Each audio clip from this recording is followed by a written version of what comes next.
Donc le processus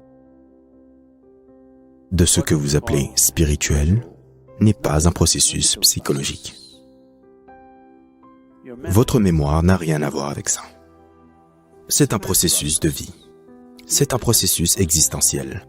Cela ne peut arriver que si vous vous permettez d'être juste le morceau de vie que vous êtes. Pour ce faire, nous faisons beaucoup de choses ici et, vous savez, vous avez peut-être vu à l'ashram des gens se promener avec ces étiquettes oranges. Si vous avez vu les marques de silence que les gens portent, juste là, fermez. Car fermer votre bouche est seulement la moitié du boulot.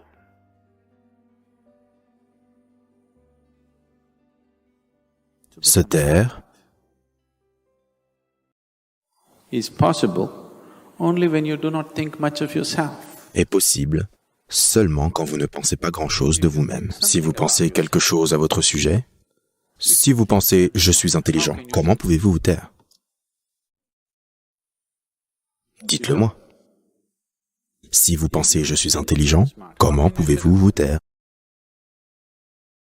Si vous réalisez que vous êtes vraiment stupide, que vous ne savez rien de cette existence, alors,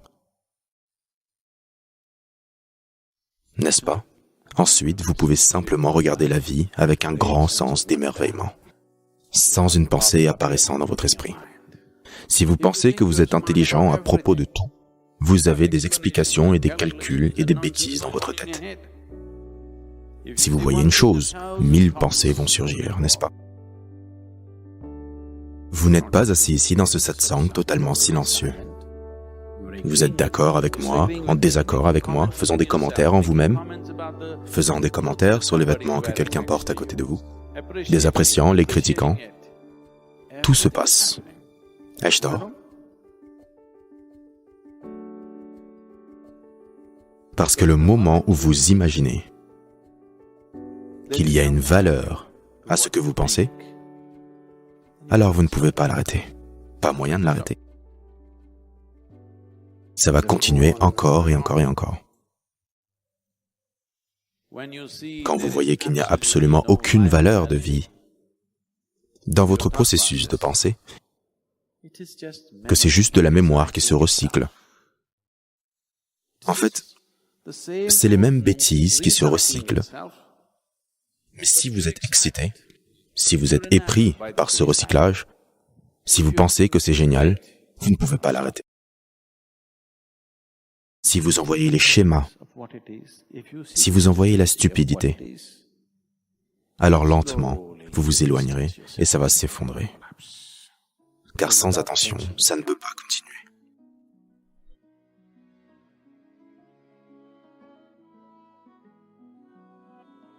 Bonjour monsieur. Je m'appelle Sushad Kumar, je suis chercheur sur ce campus et j'ai beaucoup de chance d'avoir l'occasion d'éclaircir mes doutes avec vous, monsieur. Ma question c'est, j'ai perdu mon étincelle, ok? Et je ne suis pas vraiment, vous savez, une personne constamment motivée. J'ai perdu ma motivation, comment la retrouver? Pour vivre ma vie et la vivre de façon joyeuse, pour retrouver la paix intérieure. Merci monsieur. Voyez, la nature de la vie est telle que... Asseyez-vous, c'est bon. Si vous sortez dans le jardin et essayez d'attraper une fourmi, la fourmi BHU, qui est née ici, qui a grandi ici et qui va probablement mourir ici, cette fourmi BHU, si vous essayez de l'attraper, elle va dire « D'accord, au diable ma vie, d'accord, écrase-moi si tu... » Est-ce le cas? Elle va tout faire pour se protéger. Sa vie lui est précieuse, n'est-ce pas? Très précieuse ou pas? Minuscule petite créature, que l'on ne remarque peut-être même pas, on peut lui marcher dessus sans même la voir, malheureusement. Mais sa vie lui est extrêmement précieuse. Oui ou non? Elle a une étincelle. Mais vous, un être humain, sur cette planète au moins, vous êtes le pic de l'évolution. Physiologiquement, oui. En ce qui concerne les traits comportementaux, on peut se poser des questions. Mais physiologiquement au moins, la créature la plus évoluée de la planète. Ce que créature la plus évoluée de la planète veut dire, c'est que elle a le système nerveux le plus complet et elle a la plus grande capacité cérébrale. Ça veut dire que vous pouvez penser, vous pouvez vous souvenir, vous avez de la mémoire. Vous avez une mémoire très vive et une imagination fantastique. Une fourmi n'a pas une mémoire aussi vive, ni beaucoup d'imagination. Elle en a un peu. Mais elle a une présence d'esprit sur la vie qu'elle est en train de vivre. Comme les systèmes éducatifs par lesquels vous passez dès la maternelle sont tels. Il est question de tout, à part vous. Il est question de tout le reste. Quelqu'un est docteur en tourisme, quelqu'un est docteur en biotechnologie, quelqu'un est docteur en quelque chose. Rien à propos de ceci. Comment est-ce que ceci fonctionne? On n'y prête aucune attention. Un être humain fonctionne. Vous savez, vous avez un temple Kala Bhairava ici. Ce que ça veut dire, c'est que un être humain existe dans 3 temporalités. Il vit du fait de la richesse de sa mémoire. La richesse de votre mémoire détermine ce que vous allez faire et ce que vous n'allez pas faire, là, maintenant, n'est-ce pas? Donc la mémoire est importante, l'expérience actuelle est importante, et la vivacité de votre imagination pour demain est très importante. Là maintenant, le problème c'est que ces choses ont toutes été mélangées, parce que la discipline liée à ces facultés n'est simplement pas apparue. Rien n'a été enseigné à nos enfants sur le fait que, quand on dit discipline, les gens pensent discipline à l'anglaise, marcher comme ça, comme des idiots. Il n'y a pas de discipline de ces facultés. De ce fait, votre propre mental se retourne contre vous. Ce qui s'est passé il y a 10 ans, vous en souffrez encore. Allô? Ce qui pourrait avoir lieu après-demain, vous en souffrez déjà. Parce qu'il n'y a pas de discipline de ces facultés. Vous ne savez pas comment utiliser votre mémoire, vous ne savez pas comment utiliser votre imagination. Votre mémoire vous fait souffrir, votre imagination vous fait souffrir. Et vous pensez que vous souffrez de votre vie. Vous ne souffrez pas de votre vie, vous souffrez uniquement des 2 plus grandes facultés de l'être humain. Une mémoire vive et une imagination fantastique. N'est-ce pas ainsi? Si vous souffrez des plus grandes facultés que vous ayez, que peut-on faire pour vous? Si vous souffrez d'une maladie, compréhensible. Si vous souffrez d'un handicap, compréhensible. Si vous souffrez de votre capacité, un cas désespéré. Oui ou non? Vous souffrez de vos capacités. Si vous souffrez de votre handicap, d'accord, mais vous souffrez de vos capacités. Je dois vous dire ceci, il y a environ 4 ou 5 mois, je pense, vous l'avez peut-être vu aux nouvelles, une jeune femme de 34 ans, qui était présentatrice télé à Hyderabad, a sauté de la fenêtre du 5e étage. C'est tué. A laissé une note. Personne n'est responsable de ma mort, mon cerveau est mon ennemi. Combien de millions d'années a-t-il fallu pour donner cette taille à ce cerveau? Et maintenant il devient votre ennemi? Elle a exprimé cela. Mais cela est vrai pour près de 90% des êtres humains. Ils souffrent de leur propre intelligence, n'est-ce pas? Si vous enlevez la moitié de leur cerveau,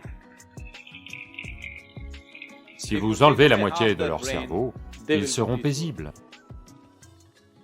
Oui. Et c'est pour ça que tout un tas d'idiots n'arrêtent pas de dire que le but ultime de la vie est la paix de l'esprit. De telles personnes ne feront que reposer en paix.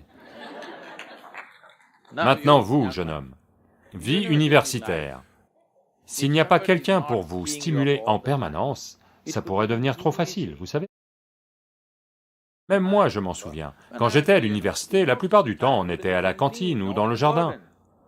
La partie la plus facile de ma vie, ça a été l'université. Je crois que... Je sais que ça ne va plaire à personne mais je pense que cette période universitaire doit être raccourcie, à moins que quelqu'un ne produise quelque chose de brillant. Ils doivent être éjectés en 3 ou 4 ans, tout le monde. S'ils font quelque chose en étant très concentrés et très intensément, ils doivent rester. Autrement, voyez, c'est tout ce que je vous dis à tous les jeunes. Faites tout ce que vous voulez dans votre vie. Mais vous devez être intensément concentré sur quelque chose. Si vous n'investissez pas dans quoi que ce soit dans votre vie, elle va simplement être gâchée. Parce que, comme je vous l'ai dit au tout début, un ingrédient de base de votre vie est le temps, et lui ne fait que filer. Vous vous êtes déjà rapproché de votre tombe de 2 heures depuis que je suis arrivé. Oui ou non? 2 heures plus proche de Manikarnika. Oui ou non? Oui, vous n'êtes pas immortel, c'est juste une durée limitée. Êtes-vous une vie précieuse? Je vous le demande. Votre vie est-elle précieuse pour vous? Alors vous devez décider où vous souhaitez investir cette vie, si elle est précieuse. Si elle ne vaut rien, jetez-la n'importe où. Si elle est précieuse, investissez dans quelque chose qui en vaut la peine, n'est-ce pas? Donc si vous investissez ceci dans quelque chose qui en vaut la peine, pas une étincelle, vous serez en feu en permanence.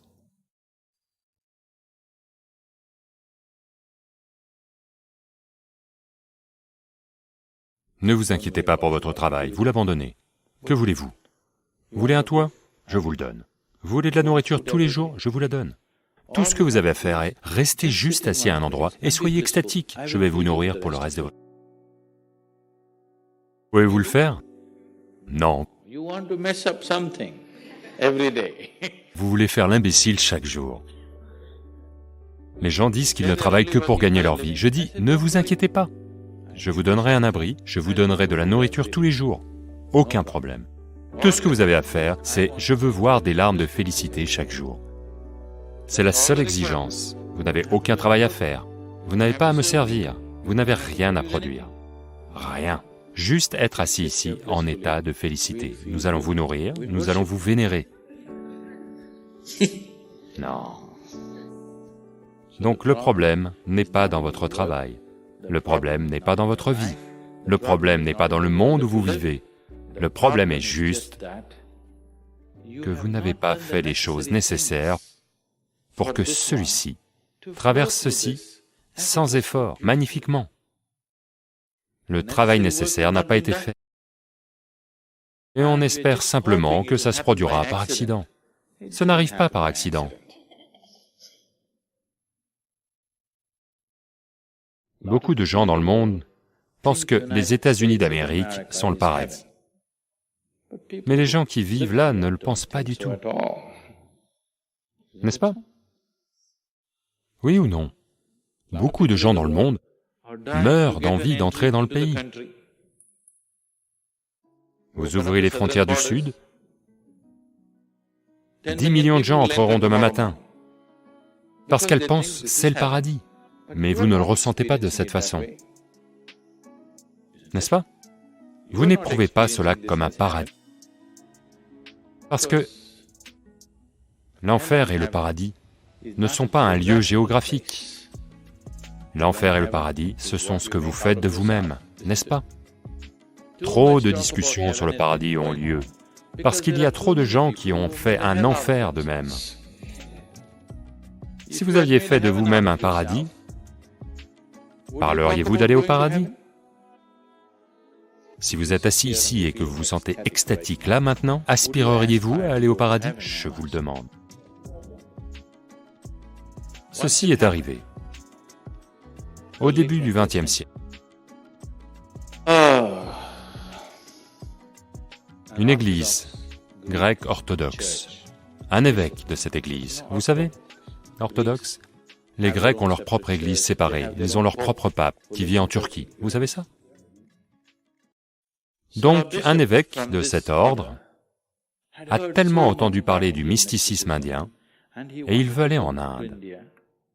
Mais il n'a jamais eu le temps de le faire parce que il doit servir la soutane qu'il porte, et après 60 ans, une fois semi-retraité, il en a l'occasion et se rend en Inde.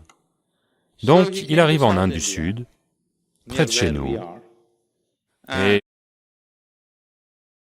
il veut rencontrer un mystique, un yogi. Alors quelqu'un lui dit, montez sur cette montagne. Près d'une grotte, il y a un yogi assis, vous pouvez y aller. Alors notre homme y va. Il gravit la montagne jusqu'à mi-chemin. Devant une grotte, un vieil homme, avec un léger sourire sur son visage, est juste assis, les yeux fermés. Alors l'évêque y va et se prosterne. Il n'en est pas capable, il n'est pas fait pour ça. Mais ils lui ont dit, si tu vas en Inde, tu devras ramper. Il se prosterne comme ça et, avec ses 4 membres, il se lève.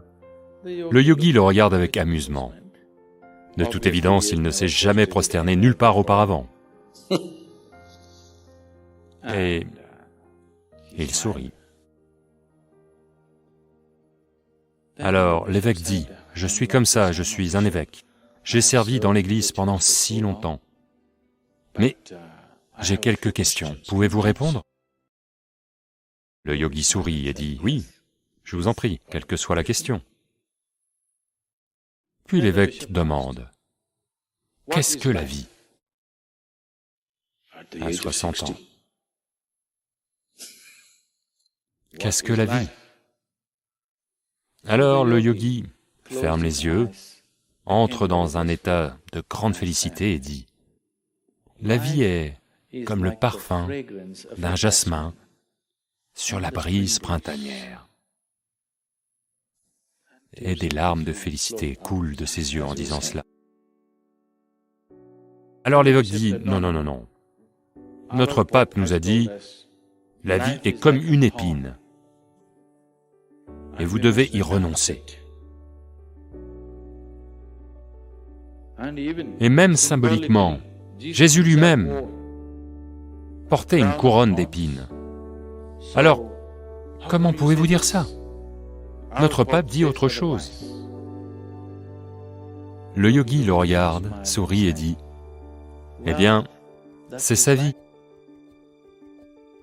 Donc, ce que vous en faites n'est pas lié à où vous êtes. Ce que vous êtes, c'est juste ce que vous en faites, n'est-ce pas? Donc, avez-vous créé le mécanisme nécessaire? Avez-vous créé le système nécessaire? Avez-vous créé les ingrédients nécessaires en vous pour rendre ceci pareil à la fragrance du jasmin sur une brise de printemps, et non à une épine? Si c'est une épine, nous devons extraire la satanée chose, n'est-ce pas? N'est-ce pas?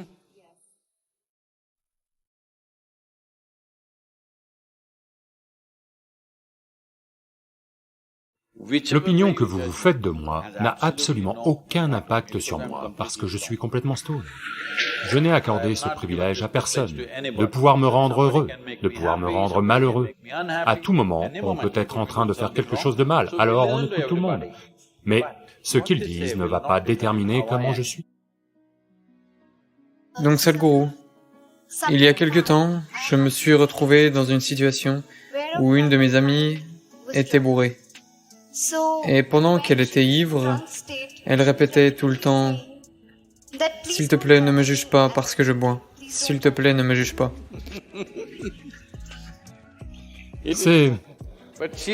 Elle a perdu son discernement, mais elle ne veut pas que vous...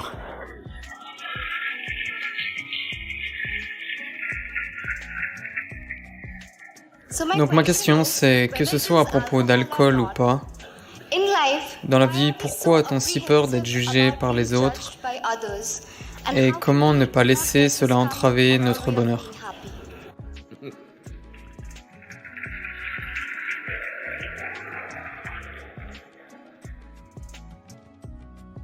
Regardez-moi. Voyez, je suis toujours stone.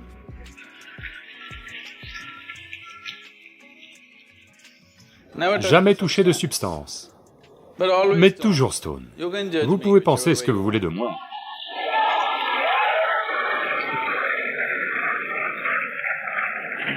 Parce que, une chose c'est que, Je suis stone de telle façon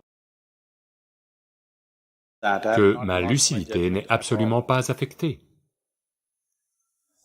Et en même temps, quoi que vous pensiez de moi, ça n'a absolument aucun impact sur moi, parce que je suis complètement stone.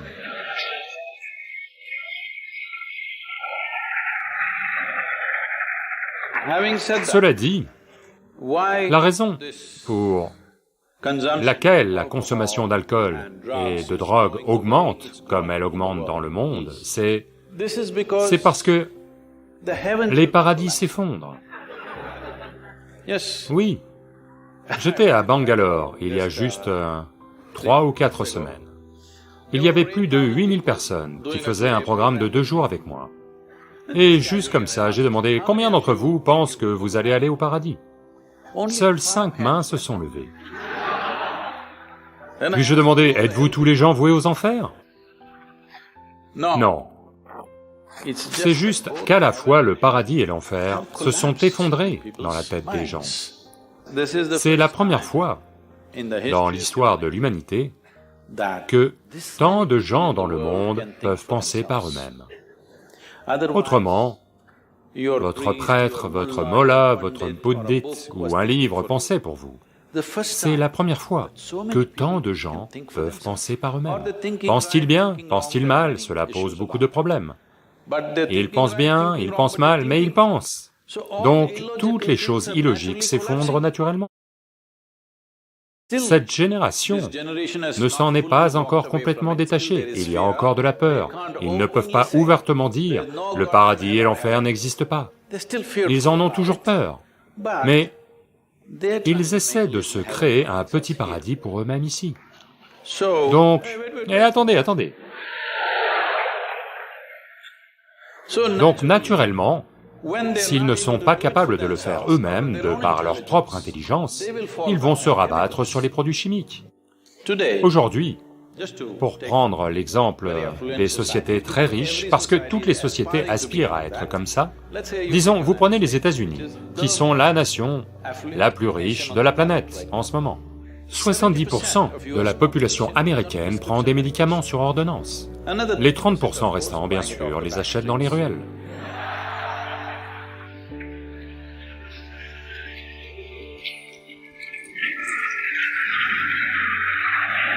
La nation la plus riche. De toute évidence, l'abondance ne fonctionne pas. Pour être en bonne santé, vous avez besoin de substances. Pour être joyeux, vous avez besoin de substances. Pour être en paix, vous avez besoin de substances. Pour être extatique, bien sûr, il y a l'extasie. Donc, je ne regarde même pas ça d'un point de vue moral. Ce n'est jamais un problème moral pour moi. Si 90% de cette population-là, maintenant, consomme des substances chimiques, croyez-moi, la prochaine génération qu'on va produire sera une génération qui sera bien moins que nous. Si la prochaine génération que l'on produit est moins que nous-mêmes, nous avons commis un crime contre l'humanité. Parce que la prochaine génération doit être au moins un cran devant nous. Autrement, on a complètement déraillé. On a perdu tout le processus de la civilisation, lorsqu'on produit une prochaine génération qui est vraiment moins que nous. Donc, c'est vers là qu'on va, rapidement, à moins qu'on enseigne aux êtres humains comment être simplement assis ici et être en extase. Assez stone ou pas? Regardez-moi. Mais suis-je assez conscient, assez vif, assez lucide? S'il y avait un moyen de vous droguer sans perdre votre discernement, sans perdre votre conscience, sans perdre votre intelligence, c'est une chose super. L'intoxication est une chose fantastique. Le seul problème, c'est que ça vous prive de votre discernement, ça vous prive de votre intelligence, ça vous handicape. C'est le problème, n'est-ce pas? Est-il vrai? Demandez à n'importe qui, vous n'êtes pas en médecine, mais demandez à n'importe qui. Est-il vrai que ce corps, ici, est la plus grande usine chimique de l'univers, là, maintenant? De l'univers que l'on connaît, au moins? Le seul problème, c'est que vous êtes un mauvais gestionnaire. Si vous savez comment gérer celui-ci, vous seriez comme moi, toujours en extase. N'importe qui peut dire ce qu'il veut, n'importe qui peut faire ce qu'il veut, celui-ci est toujours comme ça, parce que je n'ai accordé ce privilège à personne, que quelqu'un peut me rendre heureux, quelqu'un peut me rendre malheureux, quelqu'un peut me rendre triste. En ce moment, vous êtes une conséquence des opinions des autres. Où prévoyez-vous d'aller comme ça? N'importe qui peut vous ruiner. Vous sortez, quelqu'un vous dit, « Shreya, tu es l'être humain le plus merveilleux qu'on ait jamais vu. » Alors vous êtes sur ce petit nuage. Quel numéro? Quel numéro? 9. Oh, dans le sud, c'est le 11. Vous flottez sur un petit nuage, et vous rentrez chez vous. Les gens chez vous vous disent qui vous êtes vraiment. Et le nuage va s'écraser. Non, non. Il est très important que, ni comme ci, ni comme ça, on écoute tout le monde parce que on pourrait être en train de faire quelque chose de mal. Allô? À tout moment, on peut être en train de faire quelque chose de mal, alors on écoute tout le monde. Mais ce qu'ils disent ne va pas déterminer comment je suis. Jamais, jamais. Cela, vous devez le fixer, et vous devez le dire à votre amie quand elle n'est pas bourrée. Autrement, elle ne va pas comprendre.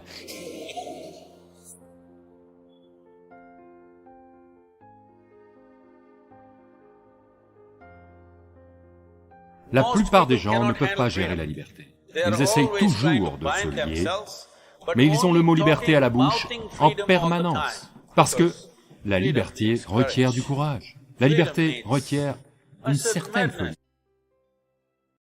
Ils peuvent me capturer, ils peuvent me torturer, ils peuvent faire tant de choses, mais ils ne peuvent pas m'envahir. Vous voyez, tous les garçons doivent apprendre des chansons comme ça, autrement vous ne pouvez pas attraper les filles.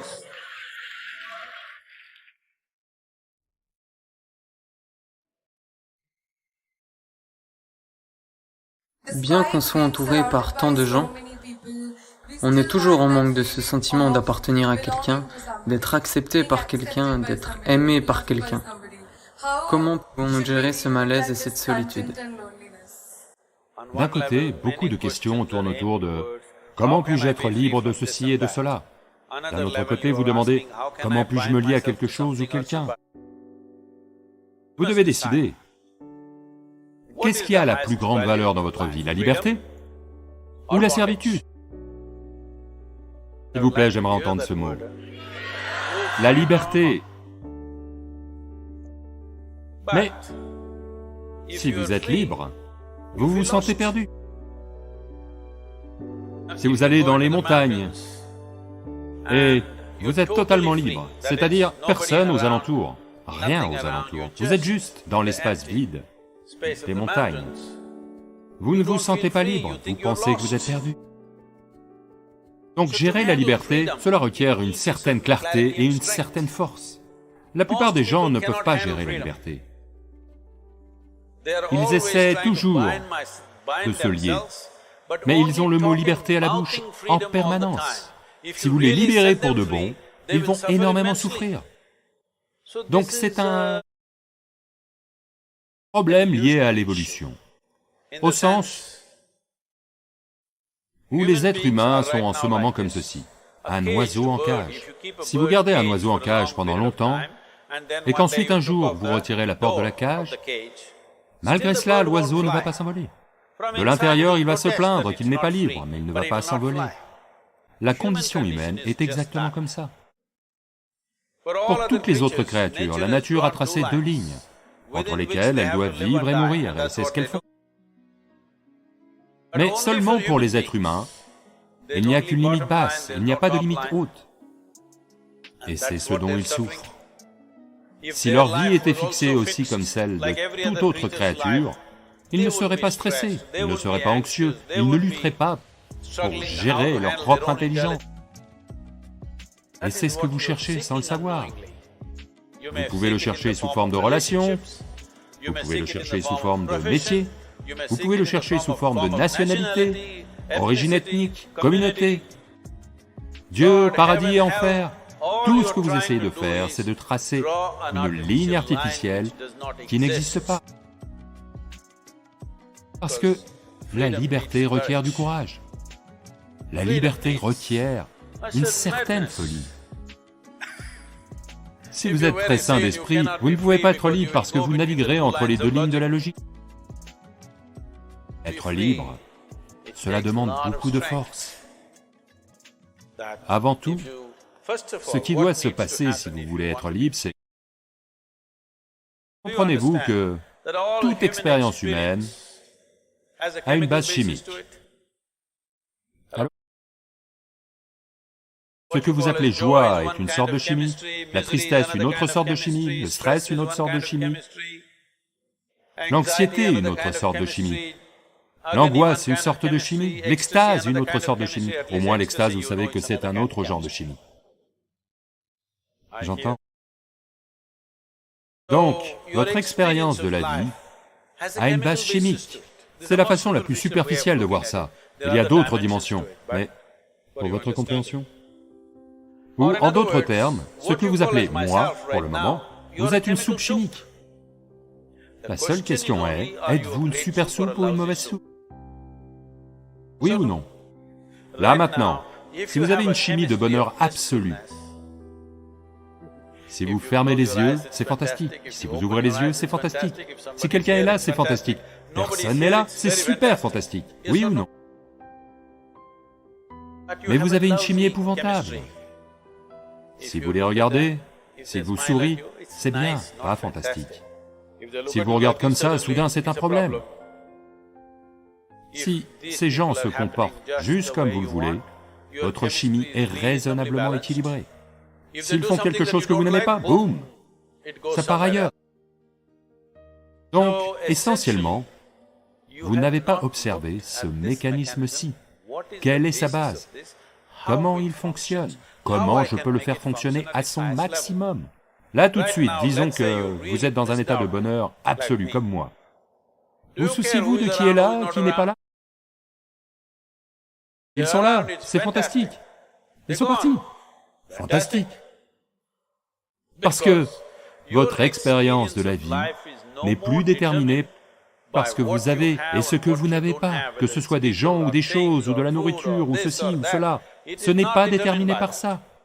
Une fois que votre façon d'être n'est pas déterminée par quoi que ce soit autour de vous, alors, il n'y a rien qui soit de la solitude. Mais vous allez apprécier d'être seul, parce que ça vous plaise ou non.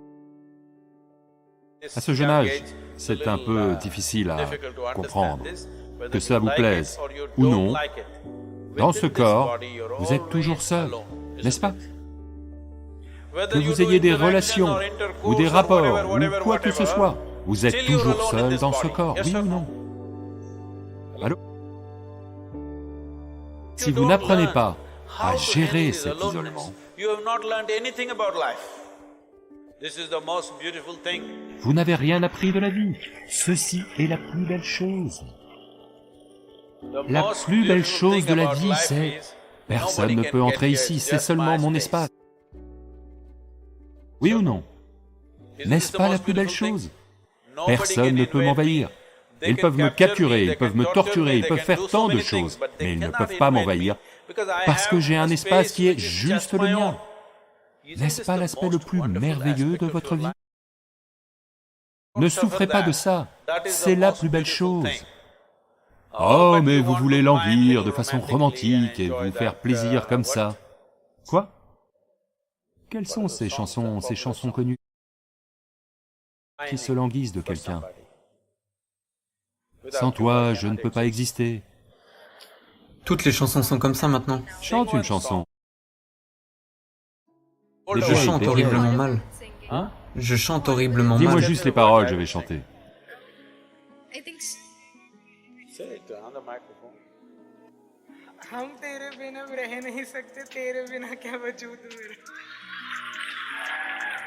Tu me dis ça à moi?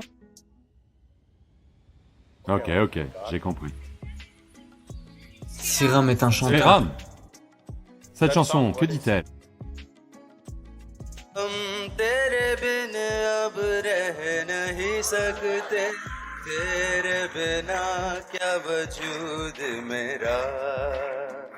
Vous voyez, tous les garçons doivent apprendre des chansons comme ça, autrement vous ne pouvez pas attraper les filles. Mais Les filles devraient comprendre que le garçon a un besoin et il fait ça. Ce n'est pas vraiment vrai, mais profitons du jeu, maintenant. Parce que ce que nous faisons est juste un certain... C'est un certain jeu. La vie en est un, parce qu'elle prend fin. Mais l'important c'est, comment êtes-vous à l'intérieur?